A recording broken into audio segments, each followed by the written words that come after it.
ಬರೆದರು ಕಗ್ಗ, ಪ್ರತಿ ಸಾಲಲಿಟ್ಟರು ಸಗ್ಗ. ಗುಂಡಪ್ಪ ಬರೆದರು ಕಗ್ಗ, ಪ್ರತಿ ಸಾಲಲಿಟ್ಟರು ಸಗ್ಗ.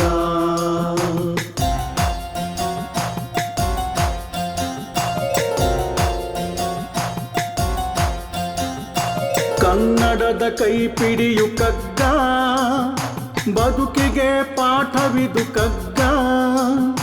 ಕನ್ನಡದ ಕೈಪಿಡಿಯು ಕಗ್ಗ, ಬದುಕಿಗೆ ಪಾಠವಿದು ಕಗ್ಗ.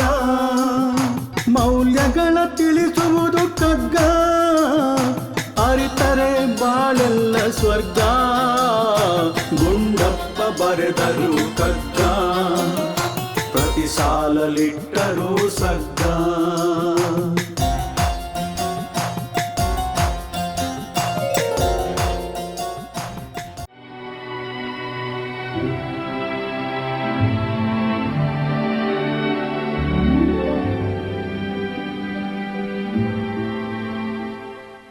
ಡಿ ವಿ ಜಿ ಅವರು ನಮಗೆ ಆದರಣೀಯರು, ಅನುಕರಣೀಯರು. ಹಾಗಾಗಿ ಅವರ ಬದುಕಿನ ಒಂದಷ್ಟು ಚಿತ್ರಣವನ್ನು ತಮ್ಮ ಮುಂದೆ ಹಂಚಿಕೊಳ್ತಾ ಸಾಕ್ತೇನೆ. ಡಿ ವಿ ಜಿ ಅವರು ಮೂಲತಃ ತಮಿಳುನಾಡಿನವರು, ತಮಿಳು ದೇಶದವರು. ಸಿದ್ದರ್ಕೋಯಿಲ್ ಮತ್ತು ತಿರುಚಿರಾಪಳ್ಳಿ ಮಧ್ಯ ಇದ್ದಂತಹ ಒಂದು ಹಳ್ಳಿ ಮಂಜಾಪುತ್ತೂರು ಅಂತ, ಅಲ್ಲಿ ಅವರ ಪೂರ್ವಜರಿದ್ದರು ಅಂತ. ಮಂಜಾಪುತ್ತೂರು, ಮಂಜಾ ಅಂತಂದರೆ ದರ್ಬೆ ಅಂತ, ನಾವು ಹವನ ಹೋಮಕ್ಕೆ ಬಳಸತಕ್ಕಂತಹ ಹುಲ್ಲು. ಪುತ್ತ ಅಂದರೆ ಹುತ್ತ ಅಂತ. ಅವರಿದ್ದಂತಹ ಹಳ್ಳಿಯ ಸುತ್ತ ದರ್ಬೆಗಳ ಹುತ್ತದಂತೆ ಬೆಳೆದಿದ್ದವು, ಹಾಗಾಗಿ ಅದಕ್ಕೆ ಹೆಸರು ಮಂಜಾಪುತ್ತೂರು ಅಂತ. ಡಿ ವಿ ಜಿ ಅವರ ಹಿರಿಯರನ್ನು ಬೃಹದಾಚರಣರು ಅಂತ ಕರೀತಾರೆ. ಯಾಕೆ ಅಂತಂದರೆ ಅವರೆಲ್ಲರೂ ಕೂಡ ವೇದದ ಅಧ್ಯಯನದಲ್ಲಿ, ವೇದದ ಆಚರಣೆಯಲ್ಲಿ ಬೃಹತ್ತಾಗಿ ತೊಡಗಿಕೊಂಡದ್ದರಿಂದ ಆ ಒಂದು ಇಡೀ ಪಂಗಡಕ್ಕೆ ಬೃಹದಾಚರಣರು ಅನ್ನೋ ಒಂದು ಹೆಸರು ಬರುತ್ತೆ. ಇವರು ಸ್ಮಾರ್ತ ಬ್ರಾಹ್ಮಣರಲ್ಲಿನ ಒಂದು ಪಂಗಡ. ಸುಮಾರು 500 ವರ್ಷಗಳ ಹಿಂದೆ ಒಂದು ಒಳ್ಳೆಯ ಬದುಕನ್ನು ಕಾಣಬೇಕು, ಕಟ್ಟಿಕೊಳ್ಳಬೇಕು ಅನ್ನೋ ಒಂದು ಆಸೆಯಿಂದ ಅವರ ಪೂರ್ವಜರೆಲ್ಲರೂ ಕೂಡ ತಮಿಳುನಾಡನ್ನು ಬಿಟ್ಟು ಕರ್ನಾಟಕಕ್ಕೆ ವಲಸೆ ಬರ್ತಾರೆ. ಕೆಲವರೊಂದಷ್ಟು ಜನ ಮೈಸೂರಿನಲ್ಲಿ ನೆಲೆಯಾಗ್ತಾರೆ, ಇನ್ನೊಂದಷ್ಟು ಜನ ಮುಳುಬಾಗಿಲಿನಲ್ಲಿ, ಇನ್ನೊಂದಷ್ಟು ಜನ ಕೋಲಾರದಲ್ಲಿ. ಡಿ ವಿ ಗುಂಡಪ್ಪನವರ ಪೂರ್ವಜರು ಹೀಗೆ ಕೋಲಾರದ ಮುಳುಬಾಗಿಲಿನಲ್ಲಿರ್ತಕ್ಕಂತಹ ದೇವನಹಳ್ಳಿಯ ಒಂದು ಗ್ರಾಮಕ್ಕೆ ಬಂದು ನೆಲೆಸ್ತಾರೆ. ತದನಂತರದಲ್ಲಿ ಡಿ ವಿ ಜಿ ಅವರ ಮುತ್ತಜ್ಜ ಗುಂಡಪ್ಪ ಅಂತ ಅವರ ಹೆಸರು, ಅವರು ಬಹಳ ಪ್ರಖ್ಯಾತಕ್ಕೆ ಬರ್ತಾರೆ ಅಂತ. ಅವರು ಮುಳುಬಾಗಿಲಿನ ಶೇಖದಾರರಾಗಿ ಇರ್ತಾರೆ. ಜೊತೆಗೆ ಮುಳುಬಾಗಿಲು ಆಗಿನ ಕಾಲದಲ್ಲಿ ಬೆಂಗಳೂರು ಮತ್ತು ಮದ್ರಾಸಿನ ಮಧ್ಯ ಇದ್ದದ್ದರಿಂದ ಈ ಬ್ರಿಟಿಷ್ ಸೈನ್ಯ ಒಂದು ಕಡೆಯಿಂದ ಇನ್ನೊಂದು ಕಡೆಗೆ ಹೋಗುವಾಗ ಮುಳುಬಾಗಿಲಿನ ಒಂದು ರೀತಿಯಲ್ಲಿ ತಂಗುದಾಣವನ್ನಾಗಿ ಮಾಡಿಕೊಂಡಿತ್ತು. ಇವರ ಶೇಖದಾರರಾಗಿದ್ದಂತಹ ಗುಂಡಪ್ಪನವರು, ಡಿ ವಿ ಜಿ ಅವರ ಮುತ್ತಜ್ಜನವರು, ಇಲ್ಲಿ ಬಂದಂತಹ ಬ್ರಿಟಿಷ್ ಆ ಒಂದು ಪಂಗಡಕ್ಕೆ ಅವರ ಆ ಕುದುರೆ ಮುಂತಾದವುಗಳಿಗೆಲ್ಲ ಊಟೋಪಚಾರಗಳು ವ್ಯವಸ್ಥೆ ಮಾಡ್ತಾಯಿದ್ರು. ಸಾಕಷ್ಟು ಜಮೀನನ್ನು ಖರೀದಿ ಮಾಡಿ ವ್ಯವಸಾಯವನ್ನು ಮಾಡ್ತಾಯಿದ್ರು. ಸಾಕಷ್ಟು ಸಿರಿವಂತರಾಗಿದ್ದರು. ಆ ಇಡೀ ಪ್ರಾಂತದಲ್ಲೇ ಬಹಳ ದೊಡ್ಡ ಮನೆ ಅವರದ್ದು ಅಂತ, ಅಂತಹ ದೊಡ್ಡ ಮನೆಯನ್ನು ಕೂಡ ಅವರು ಗುಂಡಪ್ಪನವರು ಕಟ್ಕೊಂಡಿದ್ರು ಅಂತ. ಅವರಿಗೆ ಶೇಷಗಿರಿಯಪ್ಪ, ರಾಮಣ್ಣ, ಶೀನಪ್ಪ ಅಂತ 3 ಜನ ಮಕ್ಕಳು. ಈ ರಾಮಣ್ಣ ಅನ್ನೋರು ಬಹಳ ವಿಶೇಷವಾದಂತಹ ವ್ಯಕ್ತಿ, ಅವರ ಬಗ್ಗೆ ಮತ್ತೆ ಹೇಳೋದಿದೆ. ಶೇಷಗಿರಿಯಪ್ಪನವರಿಗೆ ವೆಂಕಟರಮಣಯ್ಯ ಅಂತ ಮಗ. ಅವರಿಗೆ 13ನೇ ವಯಸ್ಸಿನಲ್ಲಿಯೇ ಅಲಮೇಲಮ್ಮ ಅವರ ಜೊತೆ ಮದುವೆ ಆಗುತ್ತೆ. ಇವರಿಬ್ಬರ ಹಿರಿಯ ಮಗನೇ ಡಿ ವಿ ಗುಂಡಪ್ಪನವರು. ಗುಂಡಪ್ಪನವರಿಗೆ ಮುತ್ತಜ್ಜ ಗುಂಡಪ್ಪನವರ ಹೆಸರನ್ನೇ ಇಡ್ತಾರೆ. ದೇವನಹಳ್ಳಿ ವೆಂಕಟರಮಣಯ್ಯನವರ ಮಗನಾದ್ದರಿಂದ ದೇವನಹಳ್ಳಿ ವೆಂಕಟರಮಣಯ್ಯ ಗುಂಡಪ್ಪ ಅಂತ. ಇವರು ಹುಟ್ಟಿದ್ದು ಮಾರ್ಚ್ 17, 1887. ನಮ್ಮೆಲ್ಲರಿಗೂ ಕೂಡ ಒಂದು ರೀತಿಯಲ್ಲಿ ಪ್ರಶಸ್ತವಾದ ದಿನ ಇದಾಗಿರುತ್ತೆ. ತದನಂತರದಲ್ಲಿ ಅವರ ತಮ್ಮಂದರು ಡಿ ವಿ ಶೇಷಗಿರಿ ರಾವ್ ಅವರು, ಡಿ ವಿ ರಾಮರಾವ್ ಅವರು, ಇಬ್ಬರು ಅಕ್ಕಂದರು ಸೇರಿ ಆ ಒಂದು ಕುಟುಂಬ. ಇವರೆಲ್ಲರೂ ಕೂಡ ಮುಳುಬಾಗಿಲಿನಲ್ಲೇ ಇರ್ತಾರೆ. ಬನ್ನಿ ಮುಂದೆ ಏನಾಗುತ್ತೆ ಅನ್ನೋದನ್ನು ನೋಡ್ತಾ ಸಾಗೋಣ. ಎಲ್ಲರೂ ಕೂಡ ಆರೋಗ್ಯವಾಗಿರಿ. ನಮಸ್ಕಾರ.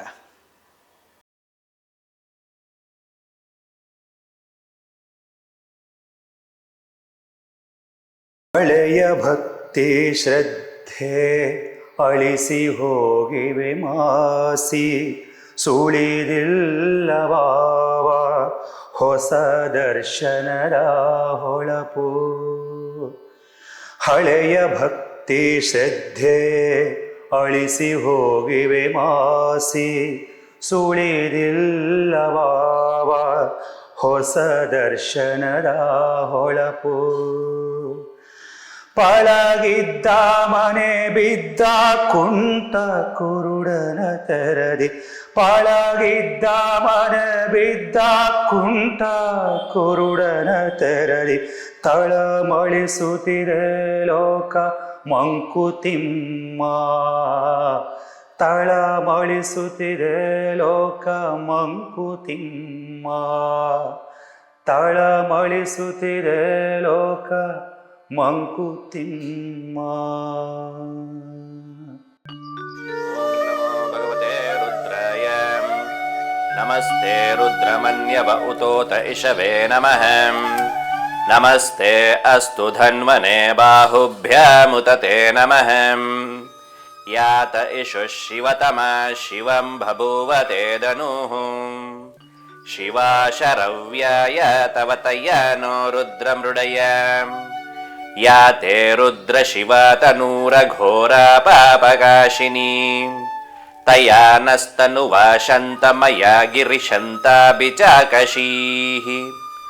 ಯಾಮಿಷುಂ ಗಿರಿಶಂತ ಹಸ್ತೆ ಬಿಭರ್ಷ್ಯಸ್ತವೇ ಶಿವಾಂ ಗಿರಿತ್ರತಾಂ ಕುರು ಮಾಹಿ ಗಂಸೀಃ ಪುರುಷಂ ಜಗತ್ ಶಿವೇನ ವಚಸಾ ತ್ವಾ ಗಿರಿಶಾಚ್ಚ ವದಾಮಸಿ ಭವೇ ನಮಃ ನಮಸ್ತೆ ಅಸ್ತು ಧನ್ವನೆ ಬಾಹುಭ್ಯಾಮುತತೆ ನಮಃ ಯಾತ ಇಷು ಶಿವತಮ ಶಿವಂ ಬಭೂವತೆ ಧನುಃ ಶಿವಾ ಶರವ್ಯಾಯ ತವ ತಯ್ಯನೋ ರುದ್ರಮೃಡಯ.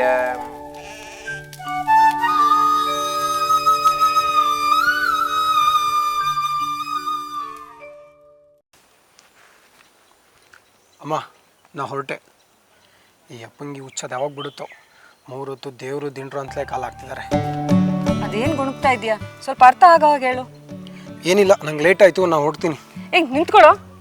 ಮಂಗಳಾರತಿನೂ ತಗೊಳ್ದೆ, ತಿಂಡಿನೂ ತಿಂದೆ, ಹೊರಗೆಲ್ಲಿ ಹೋಗಬಾರ್ದು. 5 ನಿಮಿಷ ತಡೆದ್ರೆ ಊರು ಮುಳುಗಲ್ಲ. ಊರು ಮುಳುಗುತ್ತೋ ಬಿಡುತ್ತೋ ಅದು ನಿಂಗೆ ಅಪ್ಪಂಗೆ ಸೇರಿದ್ದು. ಆದರೆ ಟೈಮಿಗೆ ಸರಿಯಾಗಿ ಟ್ರೈನ್ ಹಿಡಿದು ಬೆಂಗಳೂರು ತಲುಪಿ ಇಂಟರ್ವ್ಯೂ ಅಟೆಂಡ್ ಮಾಡಿಲ್ಲ ಅಂದರೆ ನಾನು ಮುಳುಗೋಗ್ತೀನಿ ಅಷ್ಟೇ. ಅಯ್ಯೋ ಬರ್ತೀನಮ್ಮ. ದೊಡ್ಡವ್ರ ಮಾತಂದ್ರೆ ಕಾಲ್ ಕಸದ್ಕಿಂತ ಕಡೆ ಅಲ್ವಾ? ನಡಿ ನನ್ನ ಜೊತೆ. ಅಯ್ಯೋ ನನ್ನ ಟ್ರೈನ್ ಮಿಸ್ ಆಗುತ್ತಮ್ಮ. ಟ್ರೈನ್ ತಪ್ಪಿದ್ರೆ ಮತ್ತೊಂದು ಸಿಗುತ್ತೆ, ದೇವ್ರ ಆಶೀರ್ವಾದ ತಪ್ಪಿದ್ರೆ ಎಲ್ಲಿಂದ ಸಿಗುತ್ತೆ? ನಡಿ ಒಳಗೆ. ಅಮ್ಮ ಬಿಡಮ್ಮ, ನನ್ಗೆ ತುಂಬಾ ಇಂಪಾರ್ಟೆಂಟ್ ಇದೆ. ಬಿಡಮ್ಮ, ಟ್ರೈನ್ ಮಿಸ್ ಆಗುತ್ತಮ್ಮ, ಅರ್ಥ ಮಾಡ್ಕೊಳಮ್ಮ. ತುಂಬಾ ಇಂಪಾರ್ಟೆಂಟ್ ಇದೆ, ಟ್ರೈನ್ ಮಿಸ್ ಆಗುತ್ತೆ, ಅರ್ಥ ಮಾಡ್ಕೊಳಮ್ಮ. ಬಿಡಮ್ಮ, ನನ್ ಟ್ರೈನ್ ಮಿಸ್ ಆಗುತ್ತೆ, ಅರ್ಥ ಮಾಡ್ಕೊಳಮ್ಮ. ಬಿಡಮ್ಮ.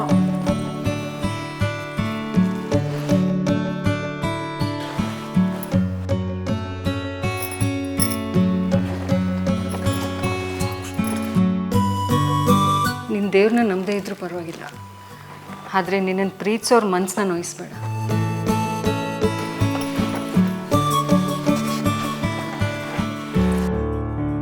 ಅಪ್ಪಗೆ ಹೇಳ್ಕಂಠಿ, ಇವತ್ತಿನ ಸಂದರ್ಶನ ಚೆನ್ನಾಗಾಗಲಿ. ಮಂಗಳಾರತಿ ಸರಿಯಾಗಿ ತಗೋ. ದೇವರು ನಿನ್ನ ಮನಸ್ಸಿಗೆ ಸ್ಥೈರ್ಯ ಕೊಡಲಿ. ನನ್ನ ಮನಸ್ಸು ನನ್ನ ಕಂಟ್ರೋಲಲ್ಲಿದೆ, ಅದಕ್ಕೆ ಹೊರಗಿಂದ ಯಾರು ಸ್ಥೈರ್ಯ ಧೈರ್ಯ ಕೊಡಬೇಕಾಗಿಲ್ಲ. ಇದೇ ಭ್ರಮೆ ಮನುಷ್ಯನ ದೌರ್ಬಲ್ಯ. ಕಾಣದೇ ಇರೋ ಶಕ್ತಿ ಮೇಲೆ ಬದುಕೋದು ಇದಕ್ಕಿಂತ ದೊಡ್ಡ ದೌರ್ಬಲ್ಯ.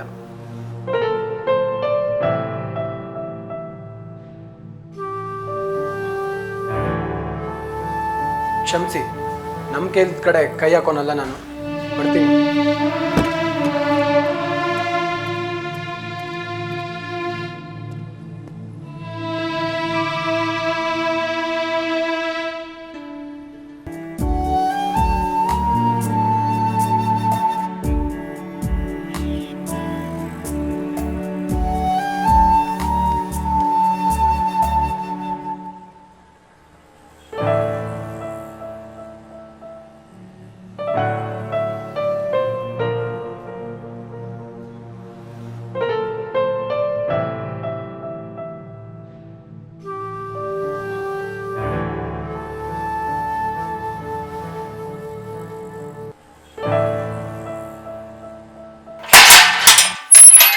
ಸಮಾಧಾನ ಆಯ್ತಾ?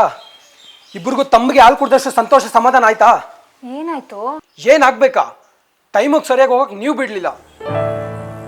ಆ ಟ್ರೈನು ನನಗೆ ಕಾಯ್ಲಿಲ್ಲ. ಕೂ ಅಂದ್ಕೊಂಡು ನನ್ನ ನಣಕಿಸ್ತಾ ನನ್ನ ಮುಂದೆನೆ ಹೊರಟೋಯ್ತು. ಛ, ಎಷ್ಟು ಒಳ್ಳೆ ಕಂಪ್ನಿಲಿ ಅವಕಾಶ ಇತ್ತು ನನಗೆ. ಆ ಕೆಲಸ ಸಿಕ್ಕಿದ್ರೆ ರಾಜನ್ ಥರ ಜೀವನ ಮಾಡ್ಬೋದಿತ್ತು. ಈ ಹಾಳಾದ ಕೊಂಪೆಯಿಂದ ಬೆಂಗಳೂರಂತ ಸ್ವರ್ಗಕ್ಕೆ ಎಲ್ಲರೂ ಶಿಫ್ಟ್ ಆಗ್ಬೋದಿತ್ತು. ಹಾಳು ದೇವ್ರು ನನ್ನ ಕನಸನ್ನೆಲ್ಲ ನುಚ್ಚುನೂರು ಮಾಡ್ಬಿಟ್ಟ. ಹಾಗೆಲ್ಲ ದೇವ್ರ ಬಗ್ಗೆ ತಪ್ಪಾಗಿ ಮಾತಾಡಬಾರ್ದು. ತಪ್ಪಾಕೋ. ಮೊದಲು ನೀವು ಮಾಡಿದ ತಪ್ಪಿಗೆ ತಪ್ಪಾಕೊಳ್ಳಿ. ದೇವ್ರು ಅವನ ಆಶೀರ್ವಾದ ಅಂತ ನನ್ನ ಹಿಡಿದು ತಡೆದ್ರಲ್ಲ, ಆ ದೇವ್ರು ಇದ್ದಿದ್ರೆ ಇವತ್ತು ನನ್ಗೆ ಈ ಗತಿ ಬರ್ತಿತ್ತ? Train miss ಆಗ್ತಿತ್ತ? ಅವನೊಬ್ಬ ಹೇತ್ಲಾಂಡಿ.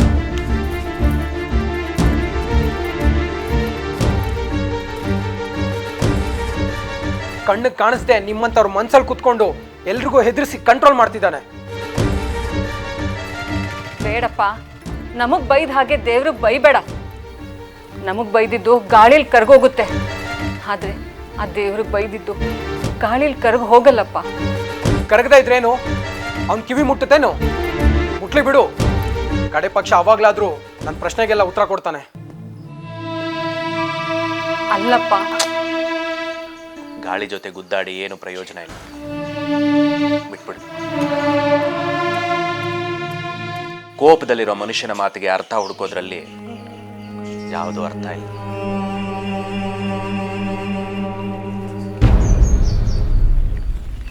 ಬೆಂಕಿ ಹೊತ್ತಿದಾಗ ಮೊದಲು ಕಾಣೋದು ಹೊಗೆನೆ. ಹೌದೌದು, ಹೊಗೆನೆ ನನಗೂ ಕಾಣ್ತಿರೋದು.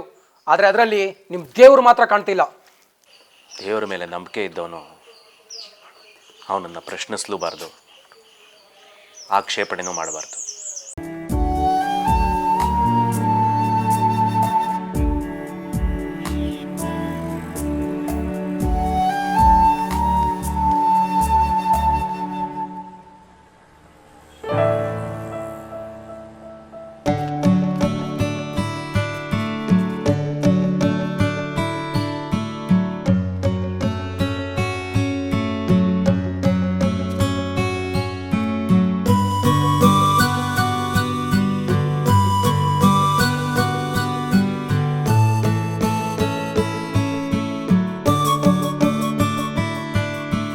ಎದ್ದೇಳು, ಟೈಮ್ ಆಯ್ತು. ಅಪ್ಪ ರೆಡಿ ಆಗಿದ್ದಾರೆ ಪೂಜೆಗೆ.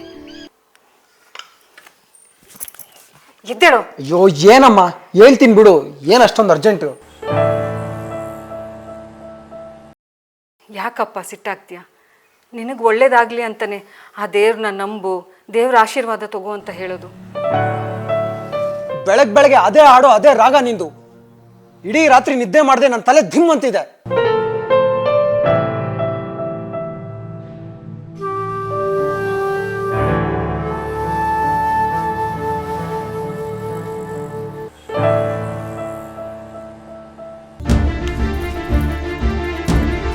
ಅರಸೀಕೆರೆ ಬೆಂಗಳೂರು ಪ್ಯಾಸೆಂಜರ್ ಸ್ಫೋಟ. ಭಗವಂತ. ಶ್ರೀಕಂಠ, ಶ್ರೀಕಂಠ, ಏ ಶ್ರೀಕಂಠ!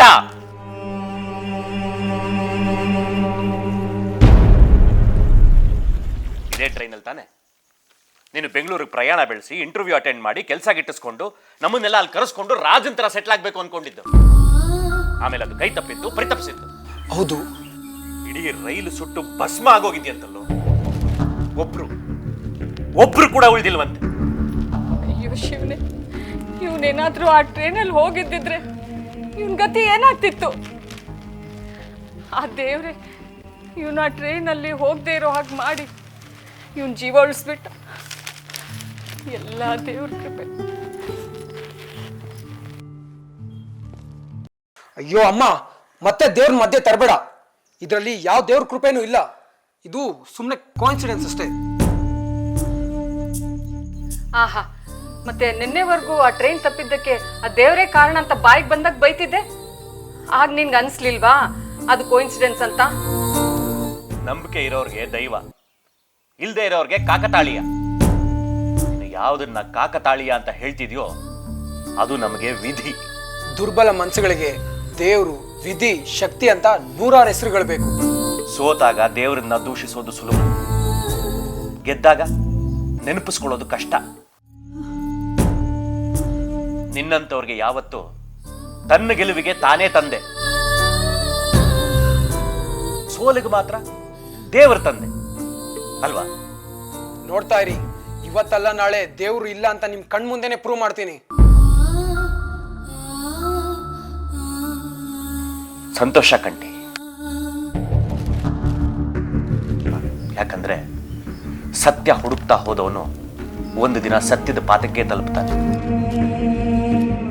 ಸತ್ಯದ ಪಾದಕ್ಕೆ ತಲುಪೇ ತಲುಪ್ತಾನೆ.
ಮಾನ್ಯ ಗುಂಡಪ್ಪನವ್ರಿಗೆ 20 ವರ್ಷಗಳ ಹಿಂದೆಯೇ ಹೀಗನಿಸಿದೆ.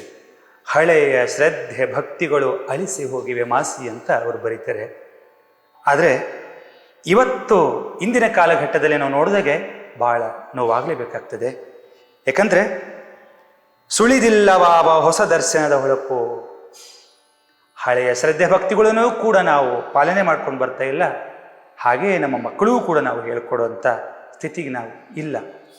ಅದೇ ರೀತಿಯಾಗಿ ಹೊಸದು ಯಾವುದೂ ಕೂಡ ಹುಟ್ಟುತ್ತಾ ಇಲ್ಲ. ಪಳಗಿದ್ದ ಮನೆ ಬಿದ್ದ ಕುಂಟ ಕುರುಡನ ತೆರದಿ ತಳಮಳಿಸುತ್ತಿದೆ ಲೋಕ ಮಂಕುತಿಮ್ಮ. ಇಲ್ಲಿ ಹಾಯಾಗಿದ್ದ ಒಂದು ಮನೆ, 100 ವರ್ಷಗಳ ಕಾಲ ಬಹಳ ಚೆನ್ನಾಗಿದ್ದ ಆ ಮನೆ ಪಾಳುಬಿದ್ದು ಸಂಪೂರ್ಣವಾಗಿ ಮಗಚಿ ಬಿದ್ದಾಗ ಆ ಮನೆಯಲ್ಲಿ ಓಡಾಡುವಂಥ ಕುಂಟನೋ ಕುರುಡನಿಗೆ ಎಷ್ಟು ಕಷ್ಟ ಆಗುತ್ತೆ ನೋಡಿ. ಯಾರು ಸಹಾಯವಿಲ್ಲದೇನೆ ಓಡಾಡ್ತಾ ಇರೋರು ಈಗ ಮನೆ ಬಿದ್ದಾಗ ಹೇಗಾಗುತ್ತೋ ಹಾಗಾಗಿದೆ ನಮ್ಮ ಇವತ್ತಿನ ಸ್ಥಿತಿ ಅಂಥೇಳಿ ಮಾನ್ಯ ಗುಂಡಪ್ಪನವರು 20 ವರ್ಷಗಳ ಹಿಂದೆ ಹೇಳಿದ್ದಾರೆ ಸ್ನೇಹಿತರೆ.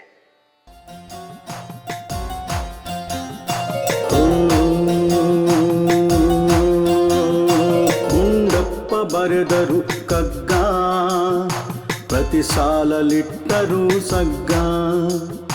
ಗುಂಡಪ್ಪ ಬರೆದರು ಕಗ್ಗ, ಪ್ರತಿ ಸಾಲಲಿಟ್ಟರು ಸಗ್ಗ.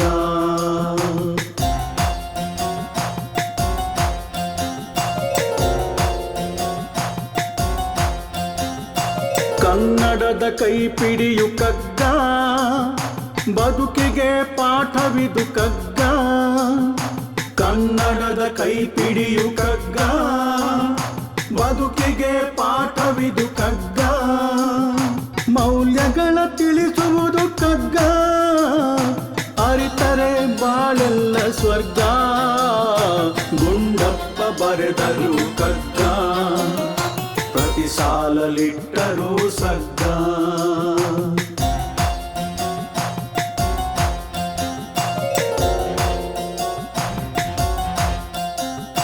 ನೂರೆಂಟು ಅರ್ಥಗಳ ಕಗ್ಗ, ಮನುಕುಲಕ್ಕೆ ಕನ್ನಡಿಯು ಕಗ್ಗ. 108 ಅರ್ಥಗಳ ಕಗ್ಗ, ಮನುಕುಲಕ್ಕೆ ಕನ್ನಡಿಯು ಕಗ್ಗ. ವೇದಾಂತ ಸಾರವಿದು ಕಗ್ಗ, ಕನ್ನಡದ ಗೀತೆ ಇದು ಕಗ್ಗ. ಗುಂಡಪ್ಪ ಬರೆದರು ಕಗ್ಗ, ಪ್ರತಿ ಸಾಲಲಿಟ್ಟರು ಸಗ್ಗ. ಗುಂಡಪ್ಪ ಬರೆದರು ಕಗ್ಗ, ಪ್ರತಿ ಸಾಲಲಿಟ್ಟರು ಸಗ್ಗ.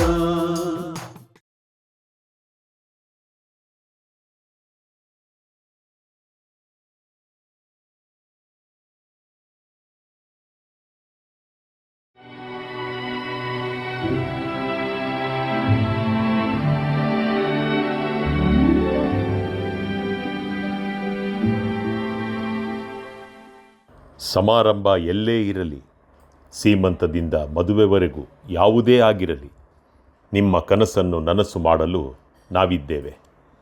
ಕಳೆದ 24 ವರ್ಷದ ಸುದೀರ್ಘ ಅನುಭವ, ಶ್ರೇಷ್ಠತೆ, ಸ್ವಚ್ಛತೆ, ಬದ್ಧತೆ ನಮ್ಮ ಗುರಿ. ಸಂಪರ್ಕಿಸಿ innovative I, event management, hospitality and allied services. ನಿಮ್ಮ ಸೇವೆಗೆ ನಾವು ಸಿದ್ಧರಿದ್ದೇವೆ.